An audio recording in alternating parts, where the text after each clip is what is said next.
Welcome back to Here and Now on the CW. I'm your host, Kathy Rouse, and I'm glad you're waking up with us this morning because we're talking about appreciating art.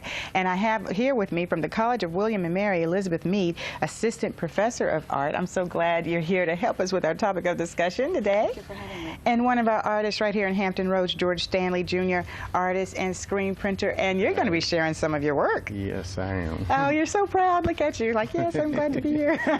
Well, I'm glad you're here, and we should let everybody know, George, you're my MySpace buddy because I have MySpace page, and you found me through MySpace. So everybody, you know, feel free to look me up and contact me and send your work, right? Absolutely. Okay. Well, art, appreciating art. How long have you been teaching over at the College of William and Mary? This will be my third year at William and Mary. Mm-hmm. And is art actually your background, or did you just start later on in years? Or? No, this was my background. Okay. Both of my degrees are in sculpture in particular, although I do also teach drawing, but I teach the full range of sculpture classes from three-dimensional design to bronze casting and welding. Okay, so it has changed, and I guess I was just so curious with how art has changed over the years, because when we think of art in elementary schools, we think of drawing, but you just named about 4 or 5 different things. So well, go ahead and tell us what's the latest trend when it comes to art and what's being taught. Well, I think what's being taught has remained essentially the same, and drawing is certainly the one constant throughout the history of art, and certainly something we emphasize, particularly at William and Mary. We find that life observation is really the foundation for developing any kind of work, whether it's representational or abstract. And so in that sense, it hasn't changed much. But as you mentioned, the materials, and in particular sculpture, the variety of materials and processes has really changed from you know, welding steel to found objects and constructive materials, but also bronze casting, which has been around for, you know, a few thousand years. You know, essentially that hasn't changed at all, yet the kinds of forms that are made, you know, have evolved. Now, George, you as an artist, you have beautiful work. So what is your choice? What do you use? I use watercolor most of the time. You know, sometimes mixed media. I may use Conte crayon or acrylics, and that's what I mainly use. So you actually went to school for art as well. Yes. And yes. so does that mean when you were a child, you said, "This is what I want to be when I grow up"? Well, yeah. Tell us about it. I say. Well, you know,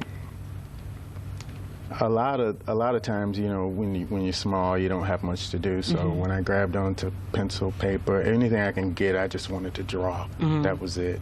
Anything. You know. So, and how much of that did you do in school?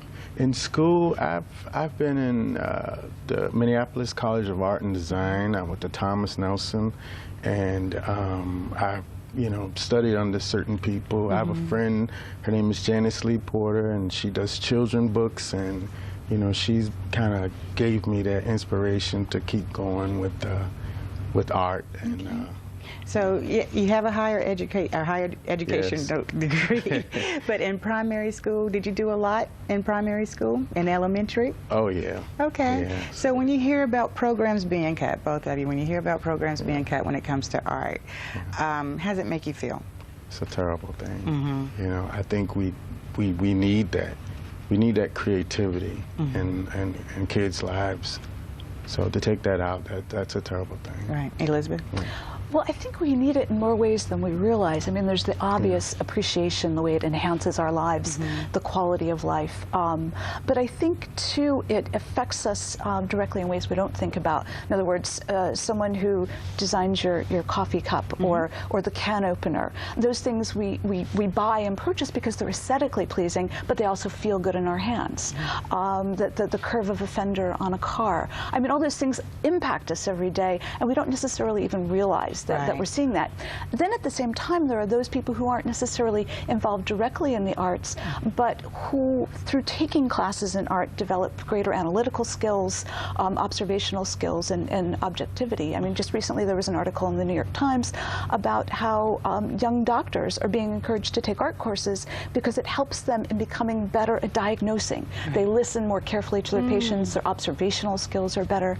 So I think that enhances our lives in amazing ways. It creates an amazing historical record that sort of sits alongside of the written history of a given period. It gives us different insight into what we're experiencing and feeling, but at the same time, its impact on all of the fields is radical, and without it, I would be frightened to think of what's going to happen. Oh yeah, you did paint a vivid picture. Well, speaking of vivid pictures, let's look at George's work. He sent us some ahead, and you said it's watercolor. This is watercolor. So as these scroll through, they're going to keep going, but go ahead and tell us. I mean, I love this one. I mean, you call it Mother and Child, but is it safe to say Madonna? Or Yes. Okay. Yes. Okay. And you can go ahead and give us the titles as they're scrolling through. I call this the two-headed African mask. Uh-huh. Okay, this is Mother with Child too, also. I call that Afrocentric, Colors of Africa. And they're just so bright and beautiful, and I love They're that just one. cups of It's coffee. not whimsical, but I love that it's Yeah. just, it looks fun. It just brought a smile to my face when I saw that one. Thank you. I mean, I don't know what you're, it's just like, I don't know what they're going for, but I know what it did to me. Is that the idea behind art? Yeah, exactly. Okay. You know, a lot of times, like, I listen to music, like some of the African masks and African things, I listen to music, and once I listen to it, I'm seeing colors. I'm seeing all these different colors.